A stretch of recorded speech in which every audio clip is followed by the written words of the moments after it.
আমি চলে আসছি মালয়েশিয়াতে, কুয়ালালামপুরে।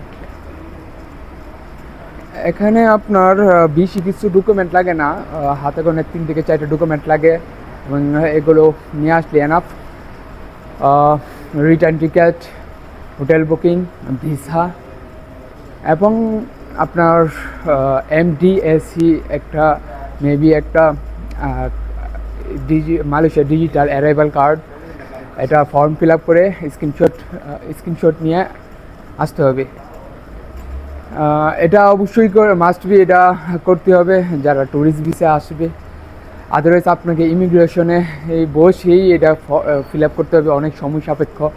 সো আমার রিকমেন্ড আপনারা আগে থেকে এটা কমপ্লিট করে নিয়ে আসবেন। That's it.